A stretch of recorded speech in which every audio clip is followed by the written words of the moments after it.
பேரறிஞர் அண்ணாவுடைய 57வது நினைவு நாளை முன்னிட்டு திருச்சி தெற்கு மாவட்ட திராவிட முன்னேற்ற கழகத்தின் சார்பாக மௌன ஊர்வலத்தோடு அவருக்கு மரியாதை செலுத்துகின்ற நிகழ்வில் எங்களுடைய இயக்கத்தை சார்ந்திருக்கின்ற அனைத்து நிலையிலும் இருக்கின்ற நிர்வாகிகளும் தமிழறிஞர் கலைஞருடைய உடன்பிறப்புகள் அனைவரும் ஊர்வலமாக வந்து நம்முடைய பேரறிஞர் பேராசான் அண்ணாவுடைய திருவுருவ சிலைக்கு இன்றைக்கு நாங்கள் மாலை அணிவித்து எங்களுடைய உறுதிமொழியாக வருகின்ற 2026 ஸ்டாலின் தொடரட்டும் தமிழ்நாடு வெல்லட்டும் என்கின்ற அந்த கோஷத்தையும் முத்தமிழர் கலைஞர்களுடைய 50 முழக்கங்களையும் இங்கே நாங்கள் எழுப்பியிருக்கின்றோம்.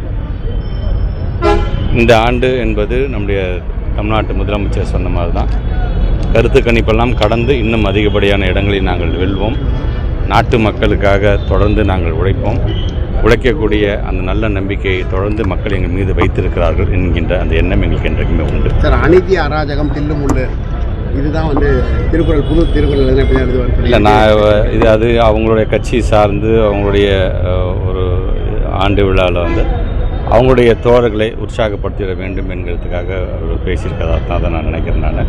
ஸோ எங்களை பொறுத்த வரைக்கும் தமிழ்நாடுடைய முதலமைச்சர் தமிழ்நாட்டுடைய தலைவராக பொறுப்பேற்றதிலிருந்து பல்வேறு விமர்சனங்களை தொடர்ந்து எங்கள் மேலே வச்சுக்கிட்டே வந்தாலும் தொடர்ந்து நாங்கள் வெற்றி பெற்றுக்கொண்டே இருக்கிறோம் என்று சொன்னால் எங்களை பொறுத்த வரைக்கும் நாங்கள் வென்றது இடங்களே அல்ல, மக்களின் மனங்களே அப்படிங்கிறது நாட்டு மக்களுக்கே தெரியும். மக்களுடைய மனங்களை வெல்வதற்கான என்னென்ன வேலைகளை எங்களால் செய்ய முடியுமோ கண்டிப்பாக அந்த பணியில் எங்களை நாங்கள் முழுமையாக தமிழ்நாட்டுக்கு நிதி அதான் தமிழ்நாட்டு முதலமைச்சர் தன்னுடைய அறிக்கையிலே சொல்லியிருக்காங்க இல்லையா, ஏமாற்றம் ஏமாற்றம் ஏமாற்றம் என்று சொல்லியிருக்கார்கள். ஒட்டுமொத்தமாக இந்தியா முழுவதும் மாநிலத்துக்கு பகிர்ந்து தர வேண்டிய நிதி என்பது 41% 50% மாறிட வேண்டும்.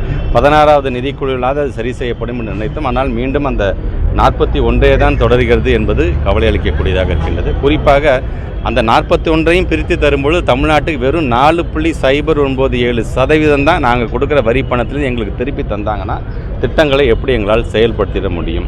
அதே போல் நாம் எதிர்பார்த்த பல்வேறு மெட்ரோ ரயில் திட்டத்திலேருந்து பெரிய பெரிய ப்ராஜெக்டுக்காக எந்த நிதியையும் அவர்கள் வழங்காமல், குறிப்பாக எங்களுடைய பள்ளி கல்வித்துறை சார்பாக வழங்க வேண்டிய 3548 கோடி ரூபாய் பற்றி எதுவுமே அதில் பேசப்படாமல், சிறப்பாக செயல்படுத்திய ஜல்ஜீவன் மிஷன் சார்ந்திருக்கக்கூடிய 3112 கோடி ரூபாயை வழங்காமல், இப்படி நீங்கள் ஒட்டுமொத்தமாக தமிழ்நாடு இருக்குது என்று சொன்னால் திருச்சியில் இருக்க இந்த 2 அமைச்சர்கள் சார்ந்திருக்கின்ற துறைக்கே வரவில்லை என்று சொன்னால் அப்போ எப்படிப்பட்ட ஒரு பட்ஜெட்டாக இது இருந்திருக்குது. அதனால தான் தமிழ்நாட்டு முதலமைச்சர் சொல்லும்போது இது வந்து விவசாயிகளாக இருந்தாலும் சரி, ஏழை எளிய மக்களாக இருந்தாலும் சரி, எல்லா விதத்தில் தரப்பினரும் ஏமாற்றம் அளிக்கக்கூடிய ஒரு பட்ஜெட்டாகத்தான் இது அமைந்திருக்குது என்று அவர் சொல்லியிருக்கார்.